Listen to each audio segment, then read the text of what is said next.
नमस्ते। विज्ञान प्रविधि कार्यक्रम हेरेर बस्नुहुने सम्पूर्ण दर्शकहरूमा हार्दिक स्वागत तथा अभिवादन। नेपाल विज्ञान तथा प्रविधि प्रज्ञा प्रतिष्ठान नास्टद्वारा सञ्चालन गरिने यो कार्यक्रम हरेक शनिबार साँझ यसै बेला अर्थात् साँझको 5 बजे प्रसारण गर्ने गरिन्छ र यस कार्यक्रमलाई तपाईहरूले आइतबार बिहान 11:30 बजे पुनः हेर्न सक्नुहुनेछ। तपाईहरूलाई थाहै छ यस कार्यक्रममा हामीले विज्ञान तथा प्रविधिसँग सम्बन्धित विषयवस्तुहरूलाई समेट्दै आएका छौँ। अब लागौँ आजको सामग्रीहरूतर्फ।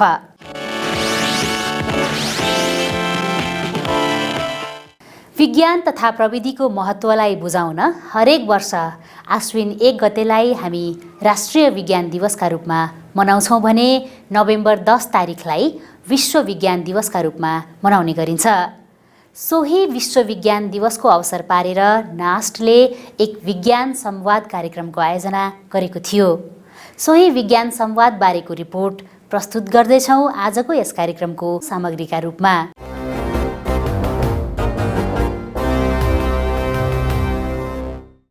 नोबेल पुरस्कार विजेता वैज्ञानिक अब्दुस सलामका अनुसार धनी र गरिब राष्ट्रहरू बीचको दूरी वैज्ञानिक क्षमताले निर्धारण गर्दछ। कुनै पनि राष्ट्रको विकास र उन्नति विज्ञान प्रविधि तथा नवप्रवर्तनमा नै अडेको हुन्छ। विज्ञानले नै प्रविधिको सृजना गर्दछ र प्रविधिको उपयोगले नै देश विकासका चुनौतीका रूपमा देखा पर्ने समस्याहरूको सही समाधान खोज्न सकिन्छ। विज्ञान तथा प्रविधिको उपयोगद्वारा देश समृद्ध बनाउन वैज्ञानिक खोज अध्ययन अनुसन्धानहरूलाई किताब शोधपत्रहरूमा मात्र सीमित नराखी समाजसम्म पुर्याउनु अति आवश्यक छ। यही कुरालाई ध्यानमा राखेर नै हरेक वर्षको आश्विन 1 गतेलाई हामी राष्ट्रिय विज्ञान दिवसका रूपमा मनाउँछौँ भने नोभेम्बर 10 तारिखलाई विश्व विज्ञान दिवसका रूपमा मनाउने गरिन्छ। सोही क्रममा युनेस्कोले तय गरेको शान्ति र विकासका लागि मनाइने विश्व विज्ञान दिवसको यस वर्ष सन् 2020 को नारा science for and with society भन्ने रहेको छ। हाम्रो देशमा विज्ञान तथा प्रविधिको सर्वोच्च निकायका रूपमा रहेको नास्ट पनि हाल समाजका लागि विज्ञान, समृद्धिका लागि नवप्रवर्तन नाराका साथ अघि बढिरहेको छ। यही परिप्रेक्ष्यमा राष्ट्रिय रूपमा मात्र नभई अन्तर्राष्ट्रिय जगतको विज्ञानलाई समेत समेट्ने प्रयास स्वरूप विश्व विज्ञान दिवस 2020 को सन्दर्भ पारेर नास्टले एक विज्ञान संवाद कार्यक्रमको आयोजना गरेको थियो। Science for and with society भन्ने विषयमा गरिएको उक्त कार्यक्रममा मन्तव्य व्यक्त गर्दै नास्टका उपकुलपति डाक्टर सुनिल बाबु श्रेष्ठले विज्ञान समाजका लागि प्रयोग गरिनुपर्छ र समाज र विज्ञानलाई सँगसँगै हातेमालो गर्दै अगाडि बढ्नुपर्छ भन्ने तथ्यलाई मनन गर्दै नास्टले सुरु गरेका कार्यक्रमहरूबारे प्रकाश पार्नुभएको थियो। हाम्रो नेपालको कमिटमेन्ट तपाईँले हेर्नुभयो भने बाई 2022 मा हामी लिस्ट डेभलप कन्ट्रीको स्टाटसबाट 2022 सम्म चाहिँ हामी चाहिँ डेभलपिङ कन्ट्री गर्यौँ भने विच इज अलरेडी एचिभड होइन। यो हामी खालि एउटा सस्टेन गर्नको लागि मात्र हामीले यो चाहिँ 2022 सम्म हामी कुरिरहेको हो।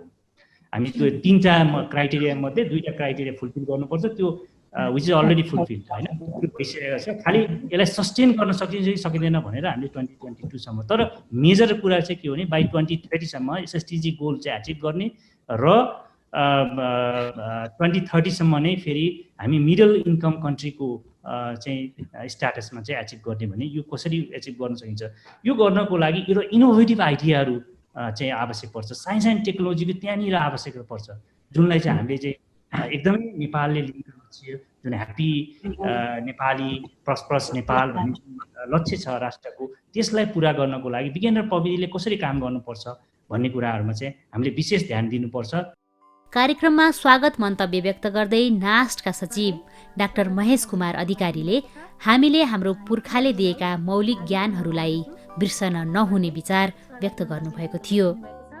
उक्त विज्ञान संवादका बारेमा नास्टकी वरिष्ठ प्रवर्धन अधिकृत लुना बज्रले जानकारी गराउनु भएको थियो। कार्यक्रमको प्यानल डिस्कसन सत्रमा 6 वटा महत्त्वपूर्ण विषयमा प्रस्तुति गरिएको थियो। कार्यक्रममा global institute for interdisciplinary studies GIIS नेपालका डाक्टर उत्तम बाबु श्रेष्ठले विज्ञान कूटनीतिको महत्त्व र यसका लागि नेपालले गर्नुपर्ने पहलहरूबारे प्रस्तुति गर्नुभएको थियो।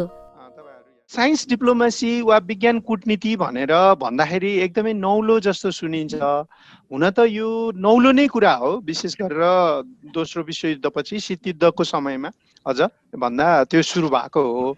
तर यदि साँच्चै हाम्रो भूभागमा कसरी चाहिँ यो सुरुवात भयो भनेर भन्दाखेरि, हेरी यो मान्छे सायद तपाईँले देख्नुभयो होला, उहाँको नाम बुखानन ह्यामिल्टन हो। उहाँ चाहिँ 1801 मा इस्ट इन्डिया कम्पनीको तर्फबाट नेपाल आउनुभयो। यो चाहिँ के भने इस्ट इन्डिया कम्पनी र नेपाल बीच एउटा चाहिँ पिस र फ्रेन्डसिप ट्रिटी भएको थियो। अनि त्यो भएपछि उहाँ चाहिँ 18 महिना नेपाल बस्नुभयो र नेपालबाट 1500 जति प्लान्ट्सहरू उहाँले कलेक्ट गर्नुभएको थियो। अनि उहाँको नाम बुखानन ह्यामिल्टन र त्यसमध्ये 1100 स्पेसिस चाहिँ नयाँ रहेछ।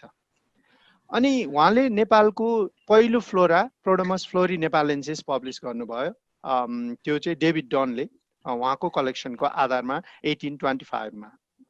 अनि यसले के देखाउँछ भने, हुन त साइन्स डिप्लोमेसी भनेको अहिलेको नयाँ एउटा शब्द जस्तो देखिन्छ, तर नेपालमा चाहिँ 200 वर्ष अगाडि नै एउटा चाहिँ डिप्लोमेसी, नेपाल र इस्ट इन्डिया कम्पनी बीचको जुन सन्धि छ डिप्लोमेटिक ट्रिटी, त्यो ट्रिटीले नेपालको साइन्सलाई एडभान्स गर्नको लागि इन्डाइरेक्टली सपोर्ट गरेको रहेछ। हामीले यसलाई एउटा how the diplomacy can play advancing role in science भनेर त्यसलाई उदाहरणको रूपमा लिन सक्छौँ। उक्त कार्यक्रममा नेपालको पहिलो नानो स्याटेलाइट निर्माण परियोजना वर्ष 3 का परियोजना म्यानेजर इन्जिनियर आभास मास्केले क्युब आकारका साना स्याटेलाइटहरूबाट प्राप्त तथ्याङ्क तथा जानकारीहरूलाई प्राकृतिक प्रकोपहरूमा शहरी विकासको योजना निर्माण गर्न लगायत विभिन्न विषयमा प्रयोग गर्न सकिने जानकारी गराउँदै विद्यार्थी वर्गलाई विभिन्न क्यानस्याटहरूको माध्यमबाट स्याटेलाइटहरूका बारेमा धेरै कुरा सिकाउन सकिने बारे प्रस्तुति गर्नुभएको थियो। Wired reported that Nepal's earthquake was mapped in 48 hours.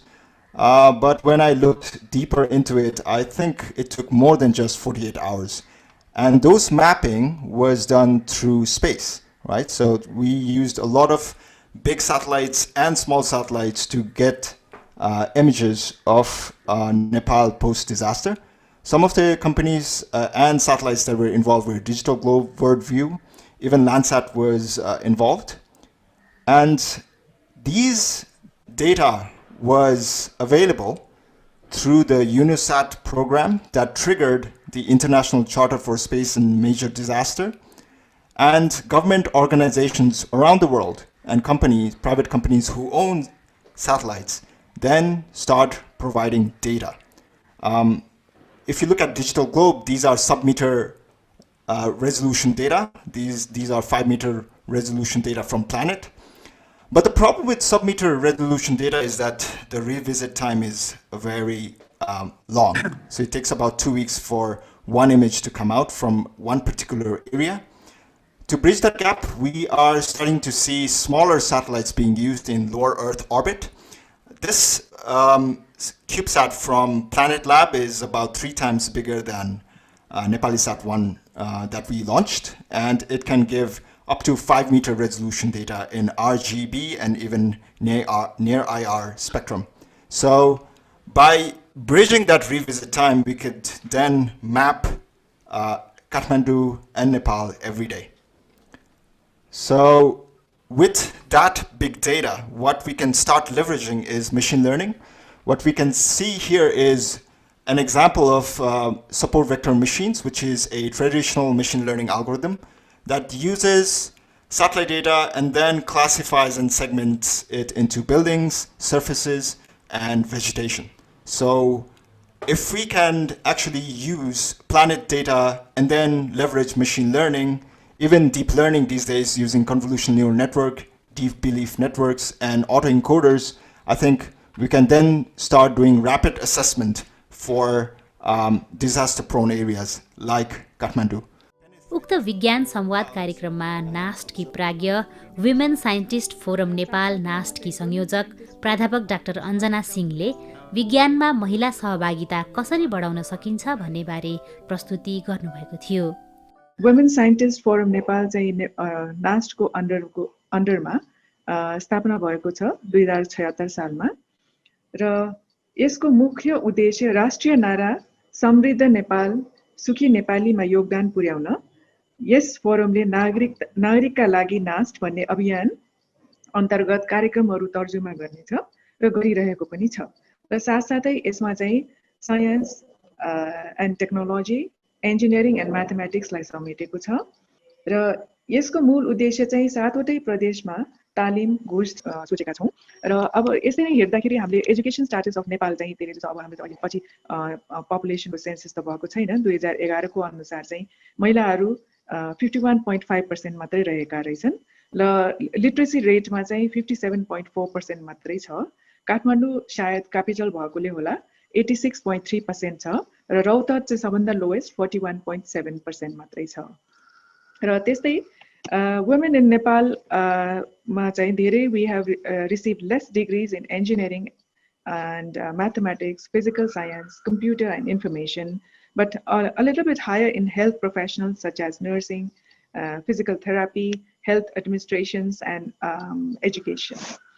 र यति मात्रै नभएर चाहिँ अलिकति यसो हेर्दाखेरि 10 वर्षको अन्तरालमा हेर्दाखेरि the number of females in microbiology discipline, medicine, nursing, information technology र हालै आएर चाहिँ engineering यसमा पनि अलिकति इन्क्रिज भएको पाएका छौँ र ह्युमन रिसोर्सेसको चाहिँ जेन्डर वाइज हामीले सेक्टर्समा हेर्दाखेरि यो चाहिँ 2010 को रेग्मी इटलकोबाट लिएको छौँ त्यसमा हेर्दाखेरि चाहिँ गभर्नमेन्ट सेक्टरमा चाहिँ 10.9% फिमेल्स, हायर एजुकेसनमा अलिकति बढी अहिले आइरहेको छ 25.4% मा र बिजनेस 14.3% र प्राइभेट र नन प्रफिटमा चाहिँ 42.4% र धेर अरूहरूमा चाहिँ 19.1%।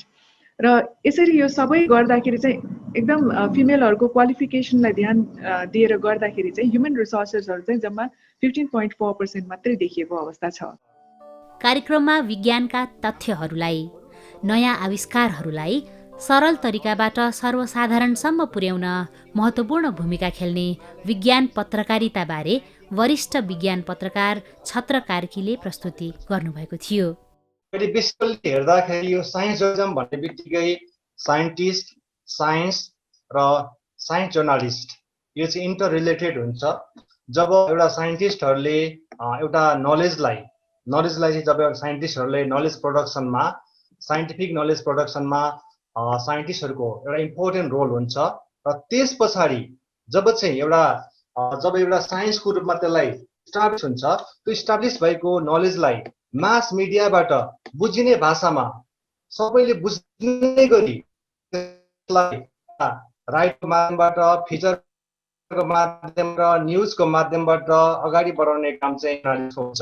र साइन्स जर्नलिस्टहरूले बेसिकल्ली रिसर्चको फाइन्डिङ्सहरूलाई, नयाँ इनोभेसन्सहरूलाई, साइन्टिफिक नलेजहरूलाई र नलेजको माध्यमबाट डिफ्रेन्ट सोसाइटीमा इस्युजहरूलाई चाहिँ साइन्टिफिक बाट र आफ्नो राइटिङको माध्यमबाट, जर्नलिजमबाट अगाडि बढाउनको लागि चाहिँ यो साइन्स जर्नलिस्टहरूको अत्यन्त ठुलो भूमिका हुन्छ भन्ने मलाई लाग्छ र यो चाहिँ साइन्स र साइन्स जर्नलिस्ट चाहिँ एकदमै इन्टर रिलेटेड, एक अर्कामा इन्टर रिलेटेडमा रहेका हुन्छन्। र अब यहाँ अर्को टर्म चाहिँ अब आउने भनेको साइन्स जर्नलिजम छ र साइन्स जर्नलिजमले जति पनि साइन्टिफिक फ्याक्ट्सहरू हुन्छ, साइन्टिफिक इन्फर्मेसन हुन्छ, यो साइन्टिफिक इन्फर्मेसनलाई पब्लिकमा कन्भे गर्नको लागि साइन्स जर्नलिजमको हामीलाई जसलाई विज्ञान पत्रकार हुन्छ यसको अत्यन्त ठुलो महत्त्वपूर्ण भूमिका हुन्छ। र बेसिकल्ली हेर्ने हो भने साइन्स जर्नलिजमको मद्दतबाट, साइन्स जर्नलिजमको सहायताबाट साइन्टिस्ट, जर्नलिस्ट र पब्लिकको बिचमा, पिपुलको बिचमा चाहिँ इन्टरेक्सन गर्ने एकदमै महत्त्वपूर्ण रोल हुन्छ। साइन्टिस्टहरूले गरेका इनोभेसन्सहरूलाई, साइन्टिस्टहरूले गरेका नयाँ खालका डिस्कभरिजहरूलाई, साइन्टिस्टहरूले फाइन्ड गरेका कुराहरूलाई पब्लिकमा आएन भनेदेखि, पब्लिकमा नआउँदाखेरि चाहिँ भनेको वास्तवमा चाहिँ एउटा यो जुन साइन्टिफिक एउटा अवेरनेस हुन्छ, साइन्टिफिक नलेज हुन्छ, त्यो चाहिँ पब्लिकसम्म पुग्न सक्दैन र पब्लिकसम्म नपुग्दाखेरि त्यसले मान्छेको एउटा लिभिङ स्ट्यान्डर्डदेखि लिएर प्रस्पेरिटीको लागि, डेभलपमेन्टको लागि कन्ट्रिब्युसन नहुने भएकोले गर्दाखेरि वास्तवमा यो साइन्स जर्नलिजमको माध्यमबाट साइन्टिस्ट, जर्नलिस्ट र पब्लिकको बिचमा तिनटाको बिचमा चाहिँ इन्ट्रेक्सन गर्नको लागि अत्यन्त ठुलो एउटा महत्त्वपूर्ण रोल हुन्छ र यो साइन्स जर्नलिजममा चाहिँ जसले काम गरेका हुन्छन् र त्यसमा एकदमै महत्त्वपूर्ण की फ्याक्टर भनेको चाहिँ साइन्स जर्नलिस्ट हुन् भन्ने म राख्न चाहन्छु। प्रस्तुतिका क्रममा society of Nepalese architect Sonaki अध्यक्ष डाक्टर अन्जु मल्ल प्रधानले विज्ञान शिक्षालाई सहज र लोकप्रिय बनाउन गर्नुपर्ने प्रयासहरूबारे जानकारी गराउनु भएको थियो। बेसिक साइन्स र हाम्रो आम जनतालाई चाहिँ कसरी साइन्स प्रति चाहिँ एउटा एक किसिमको मोह पनि जगाउन सकिन्छ र आबद्ध गराउन सकिन्छ र प्रकृतिलाई पनि सँगै समेटेर चाहिँ अगाडि जाने मैले सोचेको छु।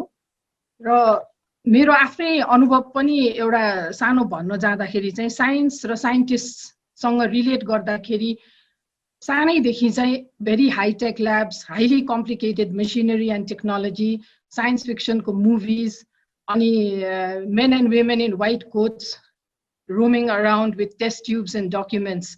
That was how I visualized the complexities of science as a young schoolgirl as well as a growing teenager. Now, it was something that happened on screen and in books and far away in NASA. त्यो चाहिँ एउटा मेरो perception हो, तर आजको दिनमा आउँदाखेरि चाहिँ डिजिटल मिडिया इन्टरनेटको कारणले सायद आजका बच्चाहरूको पर्सेप्सन योभन्दा धेरै नै फरक पनि हुन सक्छ। The subject matter and the professionals have never been presented in an entirely and a very easily understandable and acceptable way to the common people. मैले आज कुरा गर्दाखेरि चाहिँ more of the common people, हाम्रो नेपाली जनताको कुरा गरिरहेको छु, not the elite, very few percentage of the society. In the process, the very relevance of the subject to our everyday life, cultural richness and values, and community transformation that is happening at a very rapid pace today has not been understood by the mass, by the people. And this sort of information has not been easily given even in the schools. Again, I'm not talking about the elite schools. And by the very strong, ever-present media that we have with us today. Science is and will always remain a crucial part of everyday living, of livelihoods, cultural contexts, and beliefs, and overall societal well-being. आजकल हाम्रोमा स्टेमले पनि धेरै ट्रेनिङ्सहरू दिन थालेको छ। So मलाई कस्तो लाग्छ भने they should always focus on developing an individual interest and potential to give back to the society. The study of science should be inclusive. Discussion forums can help to build up trust and be able to identify the research and study arenas that will benefit communities and the country and humanity at large. This way, it will all help preserve indigenous knowledge skills and take it forward in today's modern and even ultra-modern days. कार्यक्रममा नास्टका प्रविधि संकाय प्रमुख doctor Rabindra Prasad ढकालले नेपालभरि छरिएर रहेका नवप्रवर्तनात्मक क्रियाकलापहरूलाई एकत्रित गरी अघि बढ्न सुरु गरिएको नेशनल इनोभेसन डिजिटल नेटवर्कका बारेमा जानकारी गराउनु भएको थियो। समाजका लागि विज्ञान एउटा अपरिहार्य हामीले सधैँ भन्दै आउँदै गरिराखेको हो भने अर्को साइन्स विथ सोसाइटी हुनको लागि चाहिँ हामीले सोसाइटीलाई जे कन्ट्रिब्युसन गर्न सक्छौं अथवा सोसाइटीले पनि साइन्टिस्ट अथवा साइन्सलाई सिकाउन सक्छ भन्ने मेसेज बोकेको जस्तो मलाई लाग्छ। त्यसैले science for society and science with society र ग्लोबल पेन्डेमिकको केसमा हामी कसरी यसलाई हामी अलिकति सुधार गर्न सक्छौं, कसरी लिभेबल बनाउन सक्छौं र कसरी हामी यो पेन्डेमिकका विरुद्ध लड्न सक्छौं भन्ने हिसाबमा यो साइन्स ग्लोबल एउटा नारा चाहिँ तय गरिएको हो भन्ने मेरो आफ्नो ठम्याइ छ र मलाई लाग्छ वास्तवमै त्यही हो जस्तो पनि लाग्छ। र यही कन्टेक्स्टमा हामीलाई थाहा छ हामी नेपालमा विज्ञान र प्रविधि भएन र हामीले केही प्रगति गरेका छैनौं भन्ने लागिराखेको छ र वैज्ञानिकहरूको बीचमा प्राविधिकहरूको बीचमा आफ्नो विधा बाहेक आफूले गरेका केही काम बाहेक अरू विधामा त्यति काम भएको छैन भन्ने असन्तुष्टि पनि बजारमा हामीले देखिराखेका छौं, सुनिराखेका छौं। र यसले हामीलाई अर्को एउटा समस्या के छ भने हामीले पोलिटिसियन अथवा प्लानर्सहरूबाट खाली ब्लेम के पाइराखेका छौं भने वैज्ञानिकहरू आफ्ना लागि मात्रै काम गर्छन्, समाजका लागि काम गर्दैनन् भन्ने जुन कन्टेक्स्ट छ त्यसको लागि पनि हामीले जे चीज गरिराखेका छैनौं त्यो काम गर्नुपर्ने आवश्यकता हामीले बोध गरिराखेका छौं।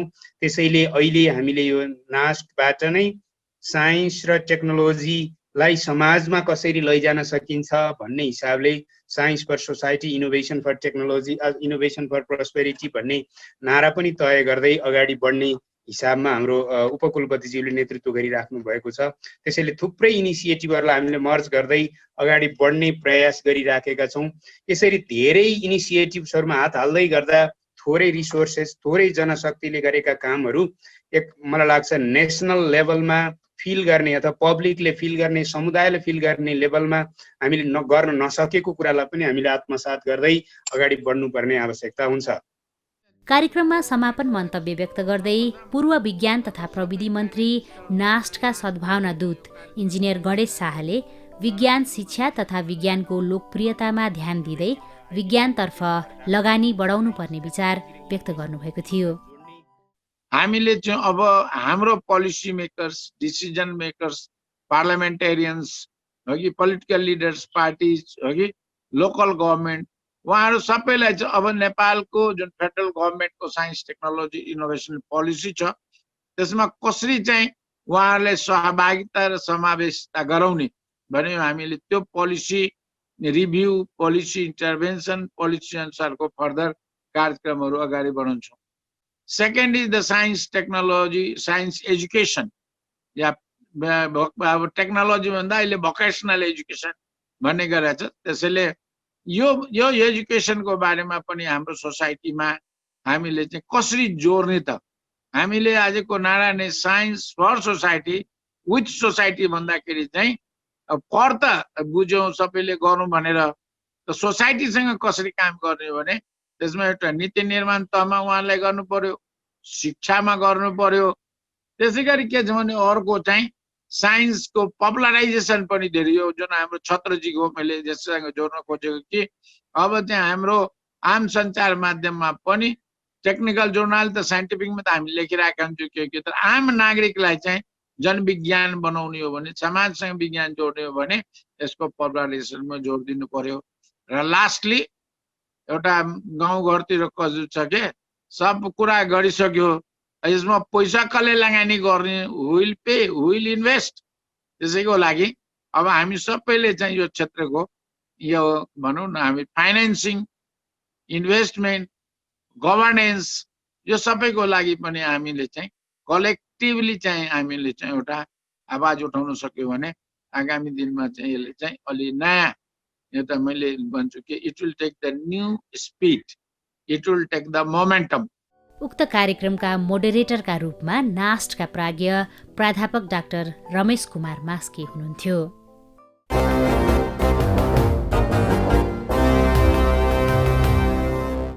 तपाईहरूलाई आजको कार्यक्रम कस्तो लाग्यो? आफ्ना सुझाव तथा प्रतिक्रियाहरू हामीलाई अवश्य पठाउनुहोला। त्यसका लागि हामीलाई पत्राचार गर्ने ठेगाना हो विज्ञान प्रविधि टेलिभिजन कार्यक्रम, नेपाल विज्ञान तथा प्रविधि प्रज्ञा प्रतिष्ठान, नास्ट, पोस्टबक्स नम्बर 3323 काठमाडौँ, नेपाल। र हाम्रो इमेल ठेगाना रहेको छ vigyanpravidi@nast.gov.np। त्यसै गरी हाम्रो वेबसाइट रहेको छ www.nast.gov.np। र त्यसै गरी यस कार्यक्रमलाई तपाईहरूले युट्युबमा नास्ट नेपाल राखेर पनि हेर्न सक्नुहुनेछ। हवस् त, आजलाई विज्ञान प्रविधि कार्यक्रमका सामग्रीहरू यति नै। आगामी साता पुनः यस्तै रोचक सामग्रीहरूका साथ उपस्थित हुने नै छौँ। तबसम्मका लागि सम्पूर्ण युनिट बिदा माग्दछौँ। नमस्ते।